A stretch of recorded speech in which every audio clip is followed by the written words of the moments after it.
Ο Παύλος, που ο Θεός θέλησε να τον καλέσει ως Απόστολο του Ιησού Χριστού, και ο αδελφός Σωσθένης, προς τους πιστούς της Εκκλησίας του Θεού στην Κόρινθο, που ο Ιησούς Χριστός τους ξεχώρισε και τους κάλεσε να γίνουν Άγιοι, καθώς και σε όλους εκείνους που σε κάθε τόπο αναγνωρίζουν τον Κύριό μας, τον Ιησού Χριστό, ως δικό τους και δικό μας Κύριο.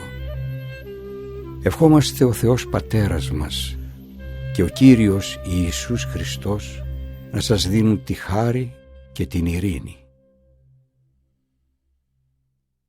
Και τώρα, αδερφοί, σας ζητώ στο όνομα του Κυρίου μας Ιησού Χριστού να είστε όλοι σύμφωνοι μεταξύ σας και να μην υπάρχουν ανάμεσά σας διαιρέσεις, αλλά να είστε ενωμένοι με μια σκέψη και με ένα φρόνημα. Αυτό το γράφω, αδερφοί μου, γιατί με πληροφόρησαν για σας άνθρωποι της Χλόης ότι έρχεστε σε προστριβές μεταξύ σας. Θέλω να πω ότι ο καθένας σας λέει κάτι διαφορετικό. Ο ένας λέει «εγώ είμαι του Παύλου», ο άλλος «εγώ είμαι του Απολώ», ένας άλλος «εγώ είμαι του Κηφά» και κάποιος άλλος «εγώ είμαι του Χριστού». Διαμοιράστηκε λοιπόν ο Χριστός? Μήπως είναι ο Παύλος που πέθανε πάνω στο σταυρό για να σας σώσει? Ή μήπως το όνομα του Παύλου έχετε βαφτιστεί? Ευχαριστώ το Θεό που δεν βάφτισα κανέναν σας, εκτός από τον Κρίσπο και τον Γάιο. Έτσι δεν μπορεί να πει κανείς πως τον βάφτισα στο δικό μου όνομα. Ναι, βέβαια, βάφτισα και την οικογένεια του Στεφανά. Εκτός από αυτούς όμως δεν θυμάμαι να βάφτισα κανέναν άλλον.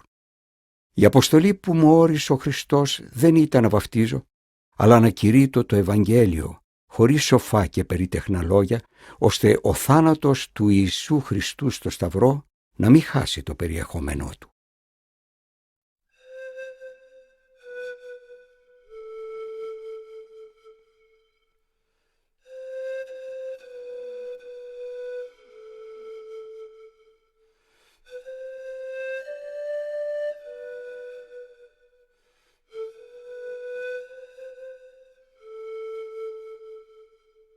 Το κήρυγμα για το σταυρικό θάνατο του Χριστού είναι μορία για αυτούς που πάνε προς το χαμό τους.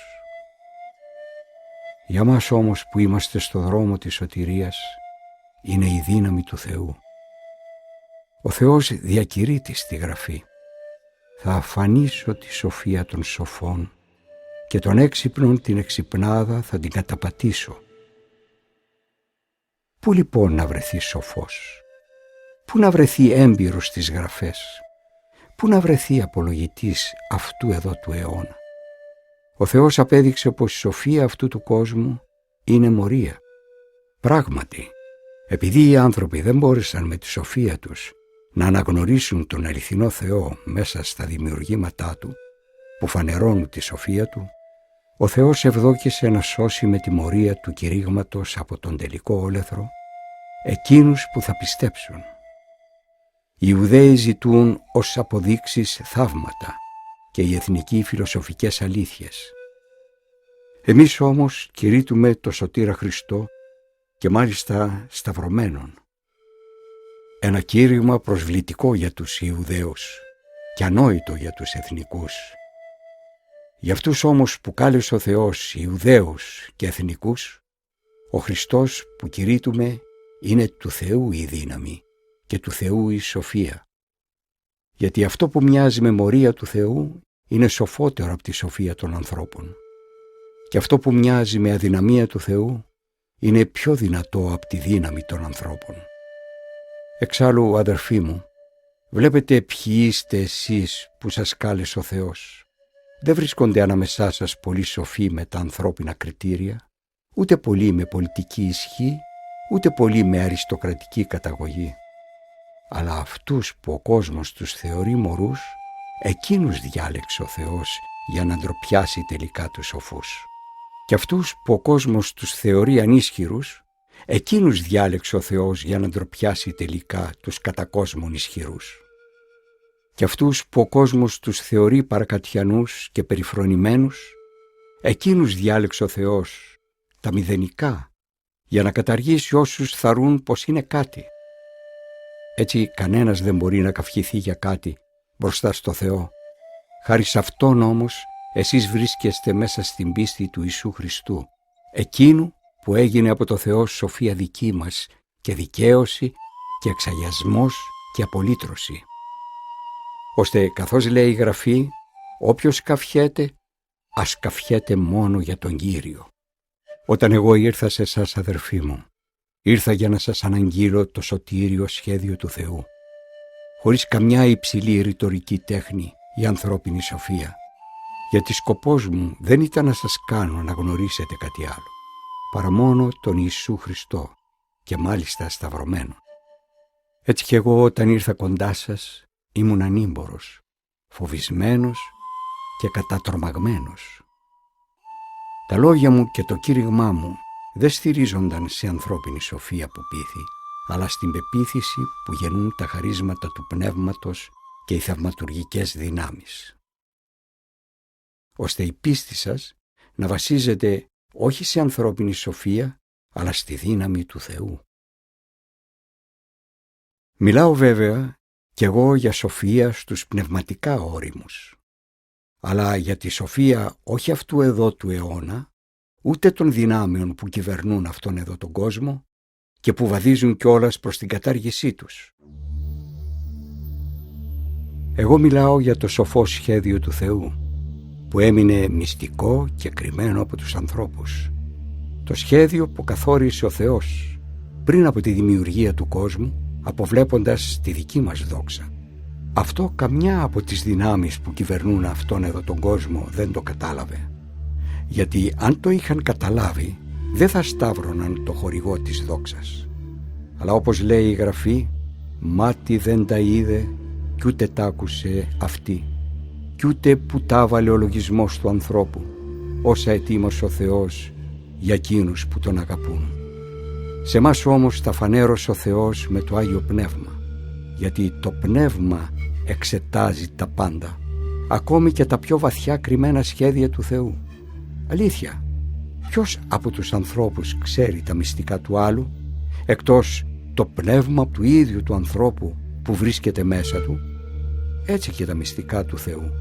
Κανένας δεν μπορεί να τα ξέρει εκτός από το πνεύμα του Θεού. Και εμείς δεν λάβαμε το πνεύμα του κόσμου, αλλά το πνεύμα που στέλνει ο Θεός, για να μπορούμε να μάθουμε αυτά που ο ίδιος ετοίμασε για χάρη μας.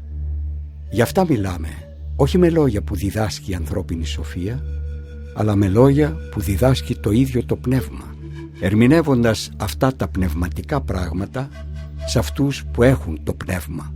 Όποιος όμως δεν έχει το πνεύμα, δεν παραδέχεται τα δώρα που φανερώνει το πνεύμα του Θεού, αφού για εκείνον όλα αυτά είναι μορία. Και δεν μπορεί να τα καταλάβει, γιατί αυτά τα πράγματα μόνο με τη βοήθεια του πνεύματος κατανοούνται. Αντίθετα, ο άνθρωπος που έχει το πνεύμα όλα τα καταλαβαίνει. Αυτόν όμως κανείς από εκείνους που δεν έχουν το πνεύμα δεν είναι σε θέση να τον καταλάβει. Όπως λέει και η Γραφή, τις σκέψεις του Κυρίου ποιος κατάλαβε για να του γίνει σύμβουλος? Εμείς όμως οι πνευματικοί έχουμε το νου και τις σκέψεις του Χριστού. Κι εγώ, αδερφοί, δεν μπόρεσα να σας μιλήσω σαν σε ανθρώπους που έχουν το πνεύμα του Θεού, αλλά σας μίλησα σαν σε ανθρώπους που εμπιστεύονται στη δική του σοφία και είναι νήπια στην πίστη του Χριστού. Σας έθρεψα μεγάλα, όχι με στέρεη τροφή, γιατί δεν μπορούσατε ακόμα να τη δεχτείτε.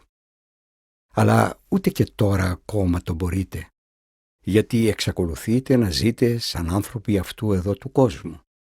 Αφού υπάρχουν μεταξύ σας ζηλοτυπίες, φιλονικίες και διχόνοιες, αυτό δεν δείχνει ότι είστε άνθρωποι αυτού του κόσμου και ότι συμπεριφέρεστε όπως οι άλλοι άνθρωποι? Όταν ο ένας λέει «εγώ είμαι του Παύλου» και ο άλλος «εγώ είμαι του Απολλώ», δεν είστε κι εσείς σαν τους άλλους ανθρώπους? Επιτέλους, ποιος είναι ο Παύλος και ποιος είναι ο Απολλώς? Είναι απλώς υπηρέτες του Θεού που σας οδήγησαν στην πίστη. Καθένας από μας κάνει το έργο που του ανέθεσε ο Κύριος. Εγώ φύτεψα, ο Απολώς πότισε, αυτός όμως που φέρνει την αύξηση είναι ο Θεός. Ώστε ούτε αυτός που φυτεύει είναι κάτι, ούτε αυτός που ποτίζει, αλλά εκείνος που φέρνει την αύξηση, ο Θεός. Στο ίδιο επίπεδο είναι και αυτός που φυτεύει και αυτός που ποτίζει, αλλά ο καθένας θα πάρει το δικό του μισθό, ανάλογα με τον κόπο του, γιατί εμείς είμαστε συνεργάτες στην υπηρεσία του Θεού και εσείς το χωράφι του Θεού, το οικοδόμημα του Θεού. Σύμφωνα με το ειδικό χάρισμα που μου έδωσε ο Θεός ως έμπειρος αρχιμάστορας, έβαλα εγώ το θεμέλιο. Άλλος τώρα χτίζει πάνω σε αυτό. Ο καθένας όμως ας προσέχει πως χτίζει, γιατί κανένας δεν μπορεί να βάλει άλλο θεμέλιο εκτός από αυτό που υπάρχει και που είναι ο Ιησούς Χριστός. Τώρα, αν κάποιοι χτίζουν πάνω σε αυτό το θεμέλιο με χρυσάφι ή ασίμι ή πολύτιμα πετράδια, με ξυλία, χορτάρι ή άχυρο, η δουλειά του καθενός θα φανεί. Θα τη φέρει στο φως η ημέρα της κρίσεως, γιατί η ημέρα αυτή θα φανερωθεί με τρόπο πύρινο και η ποιότητα του έργου καθενός θα δοκιμαστεί από τη φωτιά. Αν το έργο που έκτισε κάποιος αντέξει, αυτός θα λάβει μισθό. Αν όμως το έργο του καταστραφεί από τη φωτιά, αυτός θα χάσει την αμοιβή του. Ο ίδιος όμως θα σωθεί όπως ένας που περνάει μέσα από τις φλόγες. Δεν ξέρετε πως είστε ναός του Θεού και ότι το πνεύμα του κατοικεί ανάμεσά σας? Αν κάποιος λοιπόν με τις διαιρέσεις καταστρέφει το ναό του Θεού, αυτόν θα τον αφανίσει ο Θεός. Γιατί ο ναός του Θεού είναι Άγιος και ο ναός αυτός είστε εσείς. Κανένας λοιπόν ας μην ξεγελάει τον εαυτό του. Όποιος από εσάς νομίζει πως είναι σοφός με τα μέτρα αυτού εδώ του αιώνα, ας γίνει μωρός, για να γίνει έτσι πραγματικά σοφός. Επειδή ό,τι ο κόσμος αυτός θεωρεί σοφία, είναι μορία στα μάτια του Θεού. Το λέει και η Γραφή. Ο Θεός πιάνει τους σοφούς την πανουργία τους στην ίδια. Και αλλού πάλι λέει. Ξέρει ο Κύριος πως οι σκέψεις των σοφών τίποτα δεν αξίζουν. Γι' αυτό κανείς να μην καυχέται ότι ανήκει σε ανθρώπους. Όλα είναι δικά σας, και ο Παύλος και ο Απολώς και ο Πέτρος, σε εσάς ανήκει όλος ο κόσμος και η ζωή και ο θάνατος και το παρόν και το μέλλον. Όλα σε εσάς ανήκουν. Εσείς όμως ανήκετε στο Χριστό και ο Χριστός στο Θεό. Σύμφωνα με τα παραπάνω, ο καθένας ας μας βλέπει ως υπηρέτες του Χριστού και διαχειριστές των μυστικών βουλών του Θεού. Εκείνο που απαιτεί κανείς από ένα διαχειριστή είναι να αποδειχτεί έμπιστος. Όσο για μένα, μικρή σημασία έχει αν θα μου ζητηθεί να αποδώσω λογαριασμό ως διαχειριστής σε εσάς ή σε οποιοδήποτε ανθρώπινο δικαστήριο, αφού ούτε εγώ ίδιος δεν μπορώ να δικάσω τον εαυτό μου. Είναι αλήθεια πως η συνείδησή μου δεν με ελέγχει για τίποτα, αλλά αυτό δεν αποδεικνύει πως είμαι πραγματικά αθώος. Αυτός που μπορεί να με κρίνει είναι μόνο ο Κύριος. Γι' αυτό μη βιάζεστε να κρίνετε και να βγάζετε αποφάσεις, ως ότου έρθει ο Κύριος.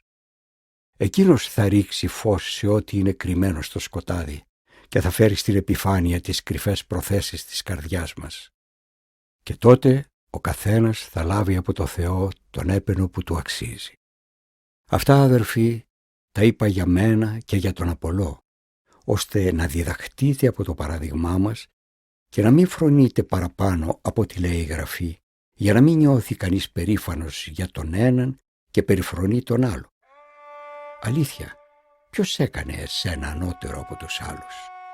Τι έχεις που να μην το έλαβες?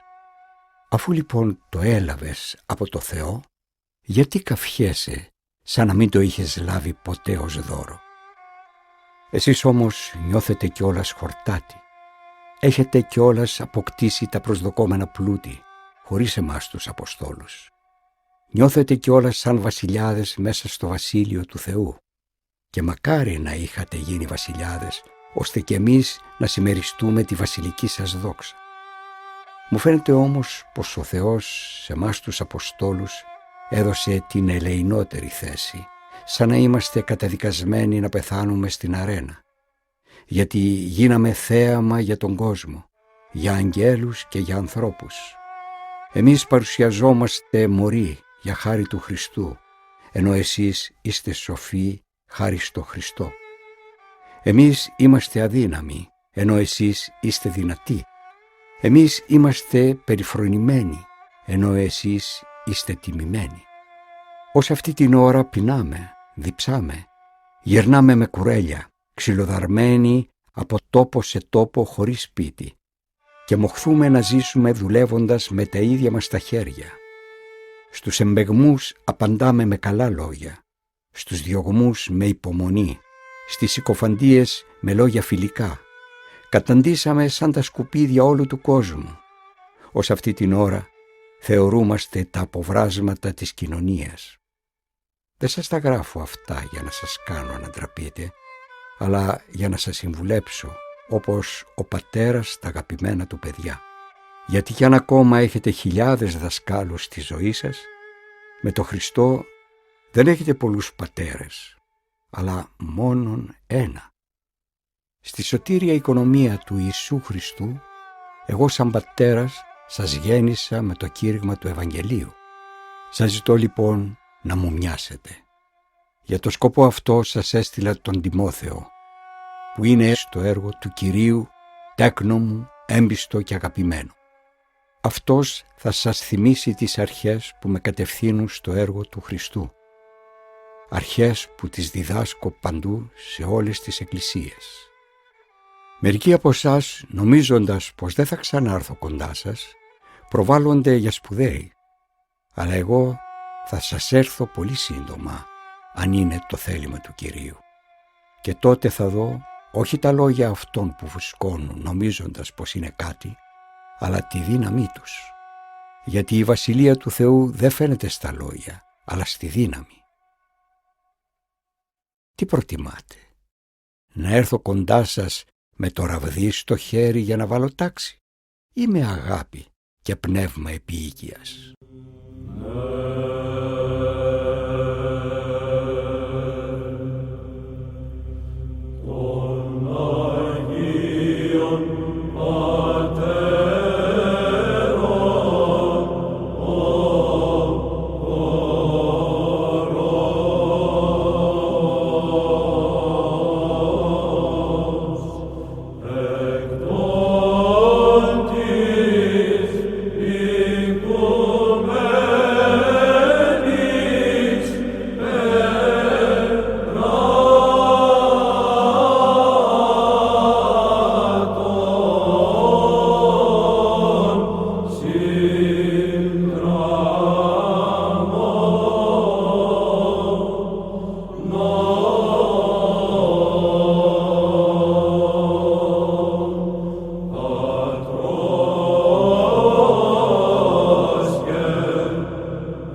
Κυκλοφορεί η φήμη ότι παρουσιάστηκαν ανάμεσά σας περιπτώσεις πορνείας και μάλιστα τέτοιου είδους που δεν τη συναντάει κανείς ούτε στους ειδωλολάτρες, να συζεί δηλαδή κάποιος με τη μητριά του. Κι εσείς, αντί να λυπηθείτε βαθιά, ώστε αυτός που διέπραξε κάτι τέτοιο να απομακρυνθεί από την Εκκλησία, είστε περήφανοι για τον εαυτό σας. Εγώ πάντως, απόν σωματικά, παρόν όμως πνευματικά και με την εξουσία που δίνει ο Κύριος μας Ιησούς, έχω ήδη καταδικάσει σαν να ήμουν παρόν αυτόν που διέπραξε μια τέτοια ασχήμια. Αφού λοιπόν συγκεντρωθεί η Εκκλησία στην οποία θα μετέχω και εγώ πνευματικά, με τη δύναμη του Κυρίου μας Ιησού, να παραδοθεί ο άνθρωπος αυτός στο σατανά για το σωματικό του αφανισμό, έτσι ώστε να σωθεί το πνεύμα του την ημέρα του Κυρίου. Δεν είναι καλό να καυχέστε για τον εαυτό σας. Δεν ξέρετε ότι λίγο προζύμι φουσκώνει όλο το ζυμάρι? Βγάλτε λοιπόν από ανάμεσά σας το παλιό προζύμι για να γίνετε καινούριο ζυμάρι, αφού πραγματικά είστε χωρίς το προζύμι της αμαρτίας.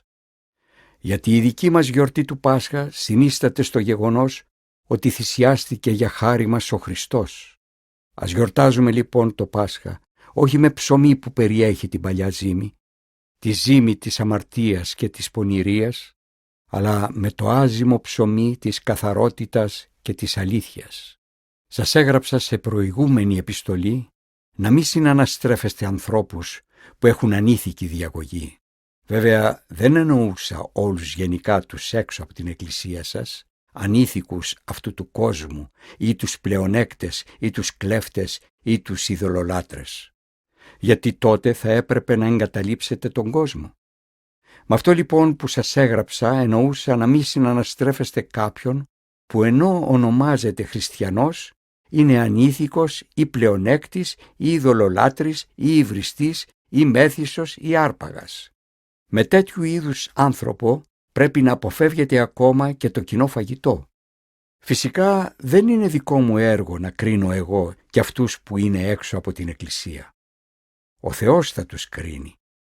Αλλά αυτούς που είναι μέσα στην Εκκλησία, εσείς δεν πρέπει να τους κρίνετε. Η Γραφή λέει «Διώξτε τον κακό από ανάμεσά σας».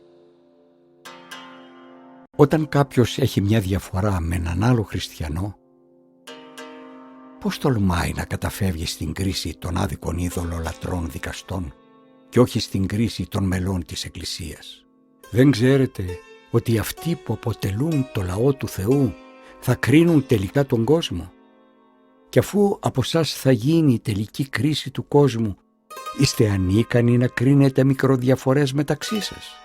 Δεν ξέρετε ότι εμείς θα κρίνουμε ακόμα και αγγελικά πνεύματα και να μην μπορούμε να κρίνουμε ζητήματα της καθημερινής ζωής? Όταν λοιπόν έχετε να κρίνετε τέτοια ζητήματα, να ορίζετε δικαστές μέσα από την Εκκλησία, έστω και τους πιο περιφρονημένους. Αυτό σας το λέω για να ντραπείτε. Εκεί φτάσατε, να μην βρίσκεται ένας άνθρωπος γνωστικός ανάμεσά σας που να μπορέσει να λύσει μια διαφορά ανάμεσα σε αδερφούς, αλλά χριστιανός σέρνει χριστιανός στα δικαστήρια και μάλιστα σε δικαστήρια απίστων? Και μόνο το γεγονός ότι έχετε δίκες μεταξύ σας αποτελεί ήδη πλήρη αποτυχία σας. Γιατί δεν προτιμάτε να είστε οι αδικημένοι? Γιατί δεν προτιμάτε να ζημιώνεστε? Αντίθετα, εσείς αδικείτε και ζημιώνετε άλλους, και μάλιστα αδερφούς. Ή μήπως δεν ξέρετε ότι άνθρωποι άδικοι δεν θα έχουν θέση στη Βασιλεία του Θεού? Μην έχετε αυταπάτες.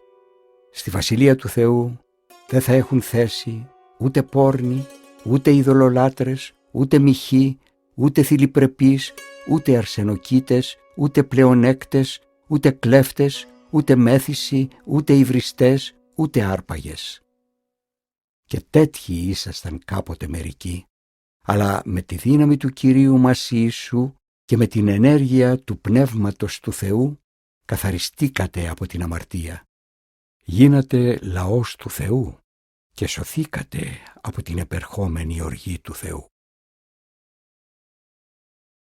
Μερικοί μεταξύ σας λένε «Όλα μου επιτρέπονται». Σωστά. Όλα όμως δεν είναι προς το συμφέρον. Όλα μου επιτρέπονται. Εγώ όμως δεν θα αφήσω τίποτε να με κυριέψει. Λένε επίσης οι τροφές προορίζονται για την κοιλιά και η κοιλιά είναι καμωμένη για τις τροφές. Ο Θεός όμως θα τα αχρηστέψει και το ένα και το άλλο. Το σώμα δεν έγινε για να πορνεύουμε, αλλά για να δοξάζουμε τον Κύριο.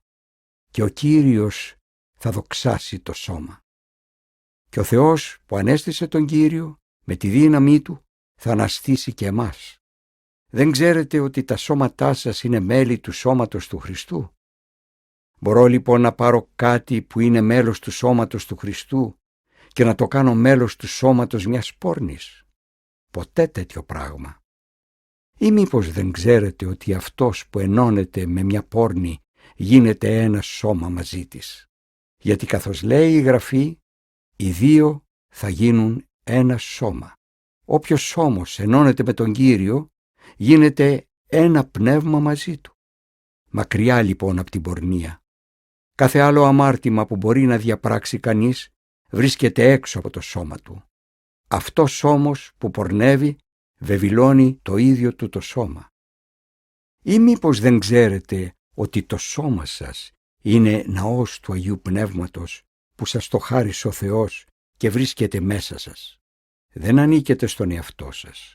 Σας αγόρασε ο Θεός πληρώνοντας το τίμημα.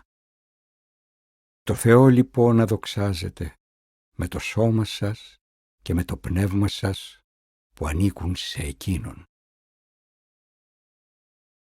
Έρχομαι τώρα σε αυτά που μου γράψατε. Καλό είναι για τον άντρα να μην συνάπτει σχέσεις με γυναίκα. Αλλά για να αποφεύγεται η πορνεία, κάθε άντρας πρέπει να έχει τη δική του γυναίκα και κάθε γυναίκα πρέπει να έχει το δικό της άντρα. Στη γυναίκα του πρέπει να αποδίδει ο άντρας το συζυγικό του χρέος. Το ίδιο και η γυναίκα στον άντρα της. Η γυναίκα δεν εξουσιάζει το σώμα της η ίδια, αλλά ο άντρας της. Παρόμοια και ο άντρας δεν εξουσιάζει το σώμα του ο ίδιος, αλλά η γυναίκα του. Μη στερείτε ο ένας τον άλλο, παρά μόνο πρόσκαιρα και έπειτα από κοινή συμφωνία, για να αφοσιωθείτε στην νηστεία και στην προσευχή. Μετά όμως πρέπει πάλι να σμίγετε, για να μην πέφτετε στους πειρασμούς του σατανά εξαιτίας της αδυναμίας σας. Αυτά που λέω δεν είναι δεσμευτικά, γιατί δεν θέλω να σας επιβάλλω κάτι. Φυσικά θα προτιμούσα όλοι οι άνθρωποι να είναι όπως εγώ.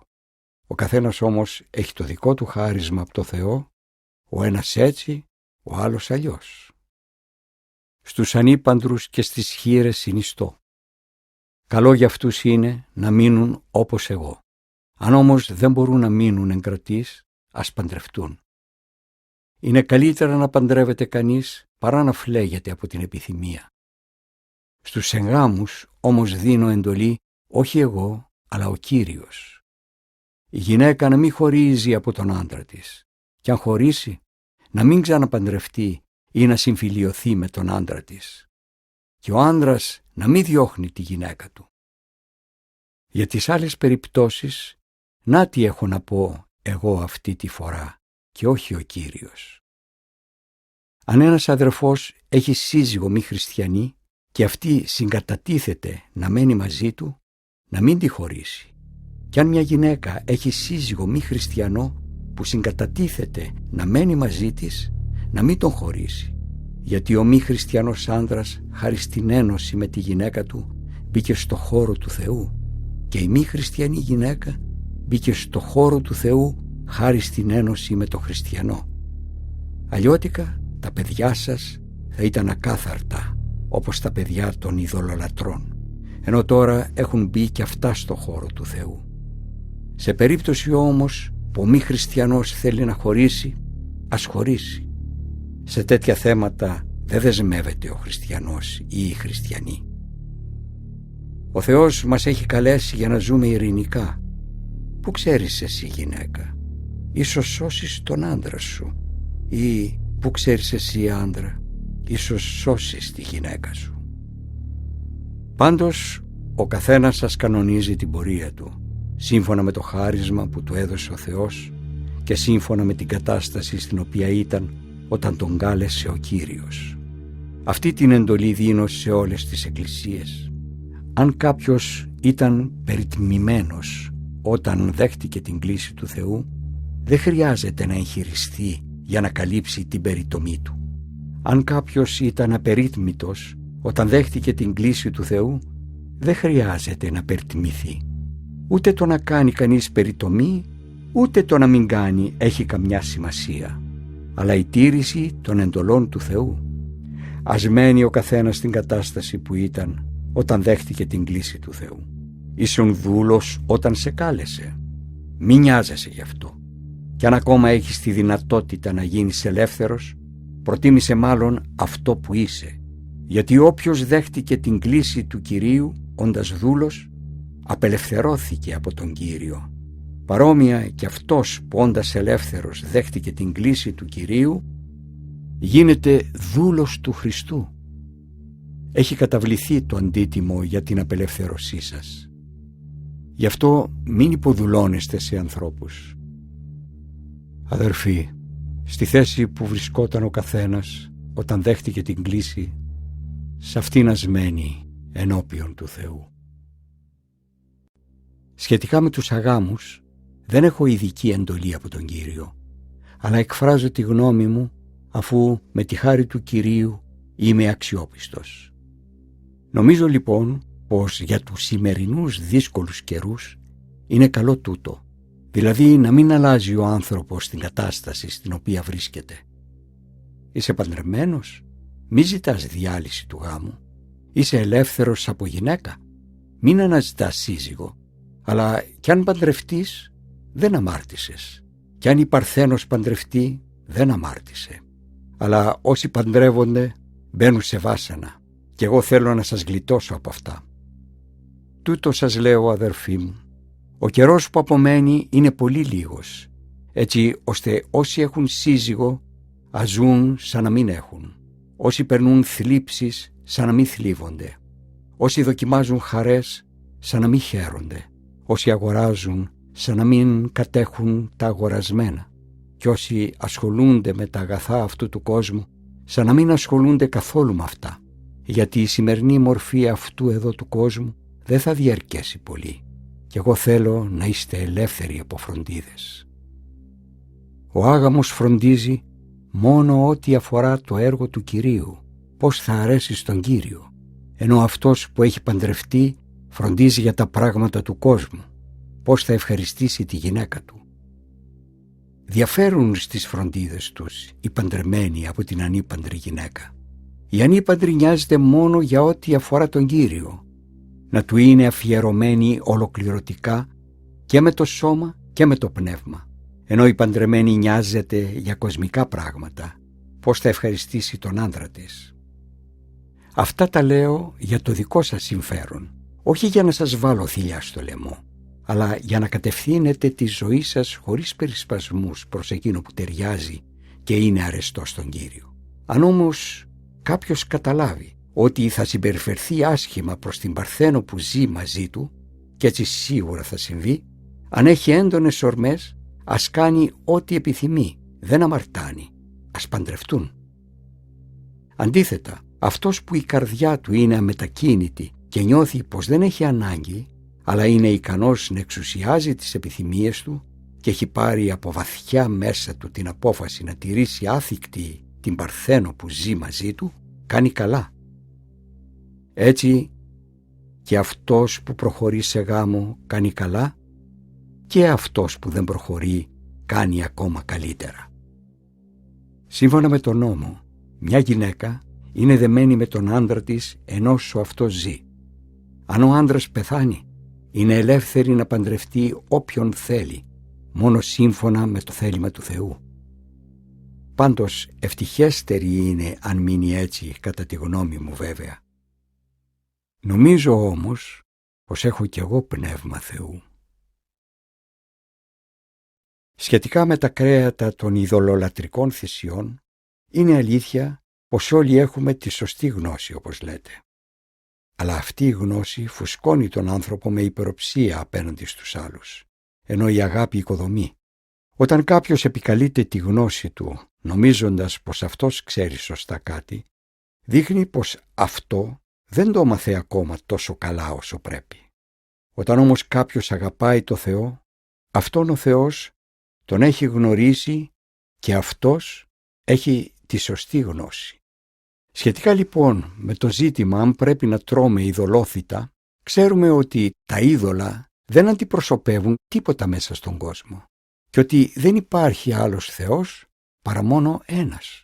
Γιατί κι αν πράγματι υπάρχουν δυνάμεις είτε στον ουρανό είτε πάνω στη γη που ονομάζονται από άλλους θεοί και πραγματικά οι θεοί αυτοί είναι πολλοί και οι κύριοι είναι πολλοί, για μας όμως δεν υπάρχει παρά ένας Θεός, ο Πατέρας, που είναι ο δημιουργός των πάντων και ο σκοπός της υπάρξεώς μας, και ένας Κύριος, ο Ιησούς Χριστός, μέσω του οποίου δημιουργήθηκαν τα πάντα και δόθηκε σε εμάς η νέα ζωή. Ωστόσο δεν έχουν όλοι τη σωστή γνώση.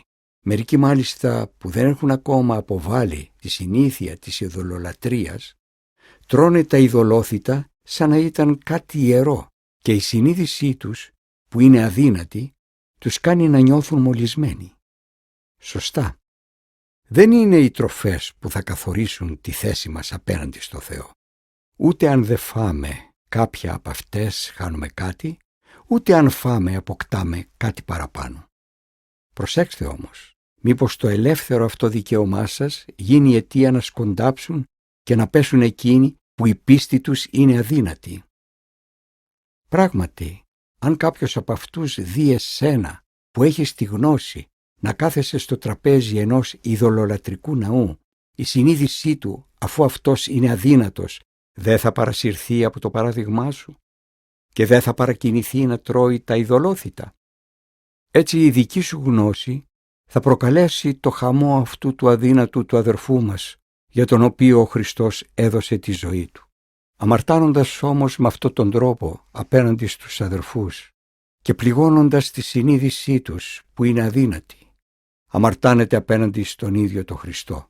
Γι' αυτό αν κάποια τροφή μπορεί να γίνεται αιτία να σκοντάφτει και να πέφτει ο αδερφός μου, εγώ δεν θα βάλω ποτέ κρέας στο στόμα μου, για να μην γίνω αιτία να πέσει ο αδερφός μου.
Πάρτε παράδειγμα εμένα.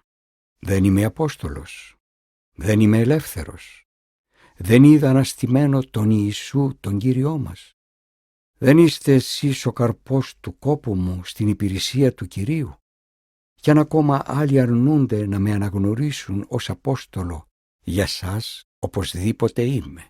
Γιατί η ίδια η ύπαρξη της Εκκλησίας σας είναι η απόδειξη πως είμαι Απόστολος. Να πως απολογούμε σε αυτούς που αμφισβητούν και συζητούν την αυθεντία μου ως Αποστόλου. Δεν έχω τάχα δικαίωμα να συντηρούμε με δαπάνη της Εκκλησίας που υπηρετώ. Μήπως δεν έχω δικαίωμα να έχω μαζί στα ταξίδια μου αδερφή χριστιανοί ως σύζυγο, όπως κάνουν και οι άλλοι Απόστολοι και τα αδέρφια του Κυρίου και ο Κηφάς? Ή μήπως είμαστε οι μόνοι, εγώ και ο Βαρνάβας, που δεν έχουμε δικαίωμα συντηρήσεως, αλλά πρέπει να ζούμε με την εργασία μας? Ποιος πάει ποτέ στρατιώτης στον πόλεμο με δικά του έξοδα? Ποιος φυτεύει αμπέλι και δεν τρώει από τον καρπό του? Ή ποιος βόσκει πρόβατα και δεν τρώει από το γάλα του κοπαδιού? Μήπως αυτά που λέω είναι σύμφωνα μόνο με την ανθρώπινη καθημερινή πείρα και ο νόμος δεν λέει τα ίδια? Πράγματι, στο Μωσαϊκό νόμο είναι γραμμένο: μη βάλεις φήμοτρο στο βόδι που αλωνίζει. Μήπως για τα βόδια νοιάζεται ο Θεός? Μήπως αυτά που λέει αναφέρονται πραγματικά σε εμάς? Ασφαλώς, αυτά γράφτηκαν για μας. Αυτός που οργώνει και αυτός που αλωνίζει πρέπει να κάνουν τη δουλειά τους με την ελπίδα της συμμετοχής στη συγκομιδή. Εμείς πήραμε ανάμεσά σας πνευματικό σπόρο. Σας φαίνεται πάρα πολύ αν θερήσουμε από εσάς τα υλικά που είναι αναγκαία για τη συντήρησή μας? Αν άλλοι κάνουν χρήση αυτού του δικαιώματος απέναντί σας, δεν θα τέριαζε να το κάνουμε περισσότερο εμείς?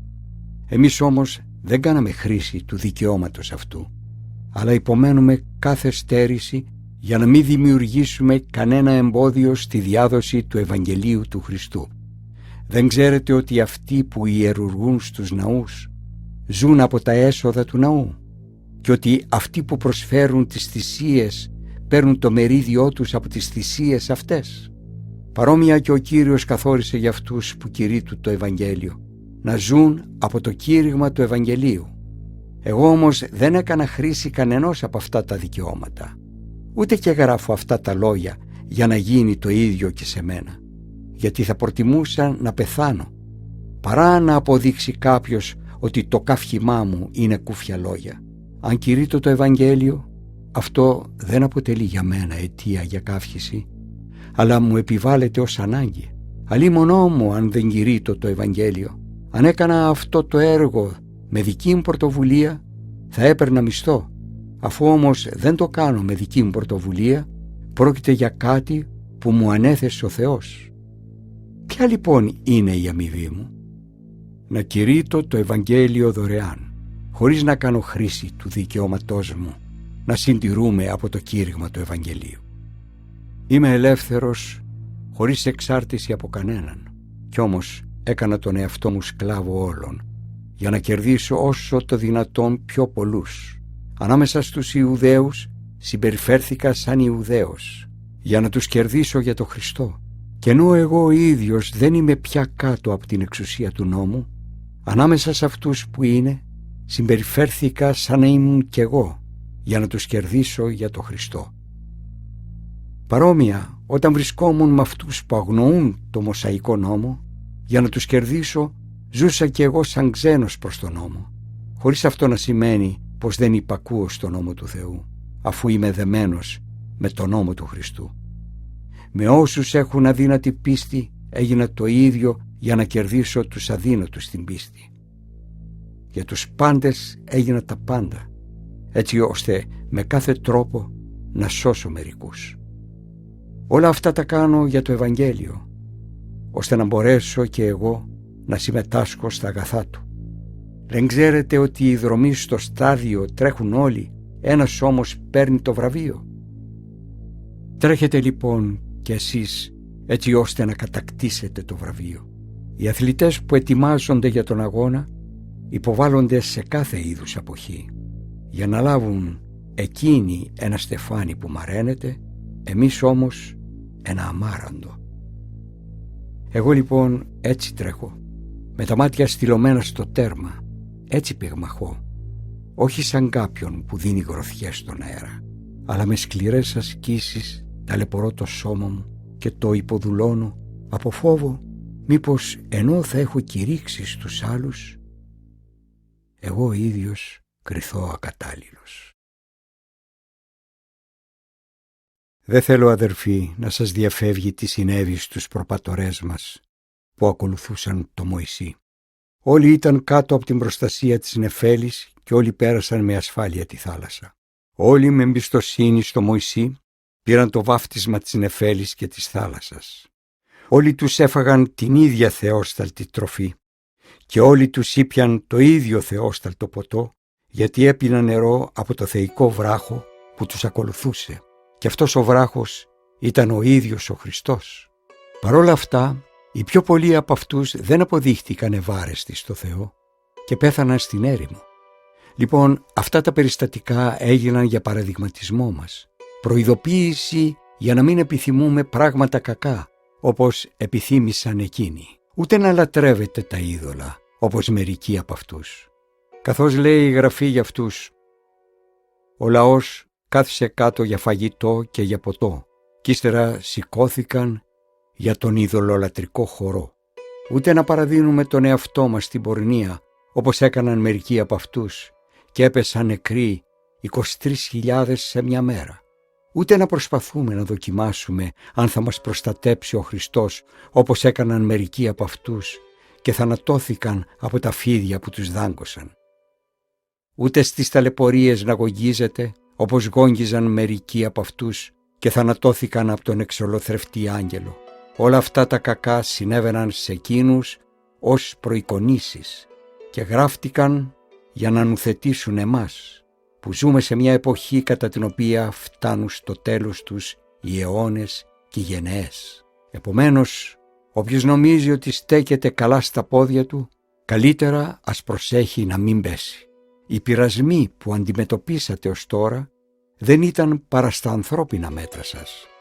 Και ο Θεός που κρατάει τις υποσχέσεις Του δεν θα επιτρέψει σε κανέναν πειρασμό να ξεπεράσει τις δυνάμεις σας. Αλλά όταν έρθει ο πειρασμός θα δώσει μαζί και τη διέξοδο ώστε να μπορέσετε να τον αντέξετε. Για αυτούς τους λόγους, αγαπητοί μου, φεύγετε μακριά από τη λατρεία των ειδόλων.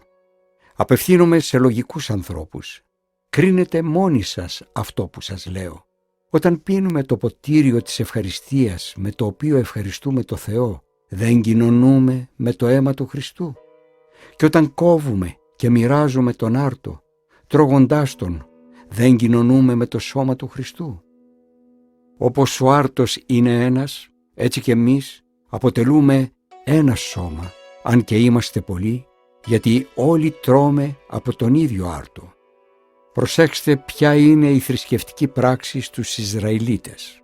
Όσοι τρώνε αυτά που προσφέρονται στις θυσίες, δεν έρχονται σε κοινωνία με το Θεό του θυσιαστηρίου.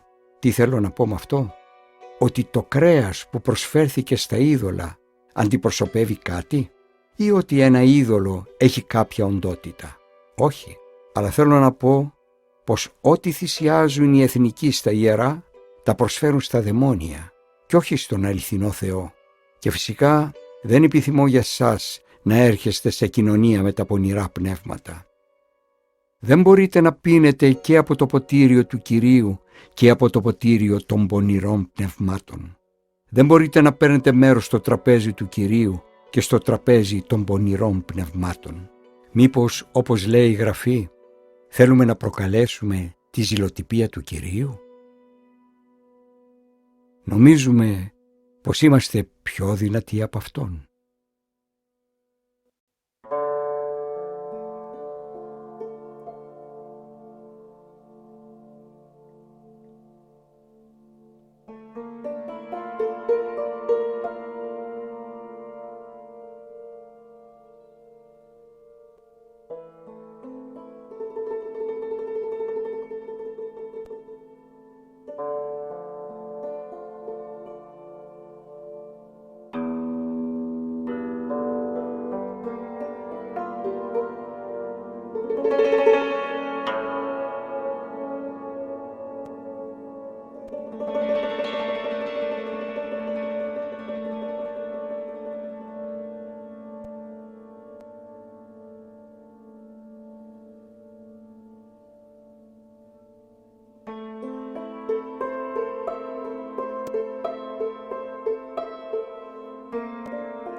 Όλα επιτρέπονται, λένε μερικοί. Ναι, αλλά όλα δεν συντελούν στο καλύτερο. Όλα επιτρέπονται, δεν οικοδομούν όμως όλα. Δεν πρέπει κανείς να επιδιώκει ό,τι βολεύει τον ίδιο, αλλά ό,τι βοηθάει τον άλλο. Τρώτε ό,τι πουλιέται στην αγορά των κρεάτων, χωρίς να ρωτάτε για την προέλευσή τους, ώστε να μην δημιουργείτε πρόβλημα συνειδήσεως, γιατί σύμφωνα με τη Γραφή, στον Κύριο ανήκει η γη και κάθε τι πάνω σε αυτήν. Όταν κάποιος μη χριστιανός σας καλεί σε γεύμα και θέλετε να πάτε, ό,τι σας παραθέτουν στο γεύμα να το τρώτε, χωρίς να εξετάζετε και να δημιουργείτε πρόβλημα συνειδήσεως. Αν όμως κάποιος στο τραπέζι σας πει «Αυτό το κρέας προέρχεται από θυσία στα είδωλα», μην το τρώτε για χάρη εκείνου που σας έδωσε την πληροφορία και για χάρη της συνειδήσεως. Αν και στον Κύριο ανήκει η γη και κάθε τι πάνω σε αυτήν. Και όταν μιλάω για συνείδηση, δεν εννοώ τη δική σου, αλλά τη συνείδηση του άλλου.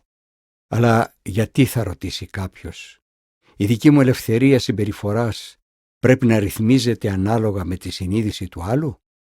Αν εγώ με τη χάρη του Θεού μπορώ να τρώω ό,τι θέλω, γιατί με κακολογούν σαν αμαρτωλό, αφού γι' αυτό που τρώω ευχαριστώ το Θεό? Βέβαια, είτε τρώτε, είτε πίνετε, είτε οτιδήποτε άλλο πράτετε, πρέπει όλα να τα κάνετε για τη δόξα του Θεού. Αλλά να ζείτε έτσι, που να μην σκανδαλίζονται από τη διαγωγή σας ούτε οι Ιουδαίοι, ούτε η εθνική, ούτε η Εκκλησία του Θεού. Κάνετε όπως κι εγώ. Προσπαθώ να δημιουργώ επικοινωνία με όλους, σε όλα τα πράγματα, επιδιώκοντας αυτό που συμφέρει όχι εμένα, αλλά τους πολλούς, ώστε τελικά να σωθούν. Μιμηθείτε εμένα, όπως κι εγώ μιμούμε το Χριστό. Είστε αξιέπαινοι, αδερφοί, γιατί σε όλα με θυμάστε και διατηρείτε πιστά τις παραδόσεις, όπως σας τις παρέδωσα. Θέλω όμως επίσης να ξέρετε ότι η κεφαλή του κάθε άντρα είναι ο Χριστός, κεφαλή της γυναίκας είναι ο άντρας και κεφαλή του Χριστού είναι ο Θεός.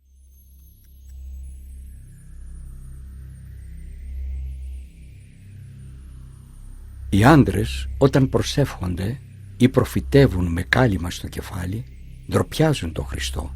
Και κάθε γυναίκα που προσεύχεται ή προφητεύει χωρίς κάλυμα στο κεφάλι, ντροπιάζει τον άντρα της, γιατί δεν διαφέρει σε τίποτα από τη γυναίκα που έχει το κεφάλι της ξυρισμένο. Αν μια γυναίκα δεν βάζει κάλυμα στο κεφάλι της, τότε ας κουρευτεί κιόλας. Εφόσον όμως το κούρεμα ή το ξύρισμα της κεφαλής είναι ντροπή για τη γυναίκα, τότε ας φοράει κάλυμα στο κεφάλι της. Ο άντρας δεν είναι υποχρεωμένος να σκεπάζει το κεφάλι του, γιατί είναι εικόνα και δόξα του Θεού, ενώ η γυναίκα είναι δόξα του άντρα.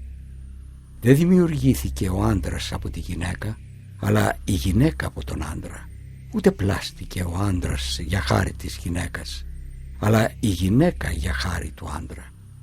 Γι' αυτό, εξαιτίας των αγγέλων, η γυναίκα πρέπει να έχει στο κεφάλι της ένα σύμβολο της εξουσίας του άντρα της. Μέσα στην οικονομία του Κυρίου όμως, ούτε ο άντρας νοείται ανεξάρτητα από τη γυναίκα, ούτε η γυναίκα ανεξάρτητα από τον άντρα. Γιατί όπως η πρώτη γυναίκα έγινε από τον πρώτο άντρα, έτσι και ο άντρας γεννιέται από τη γυναίκα και τα πάντα προέρχονται από το Θεό που τα δημιούργησε. Παναγία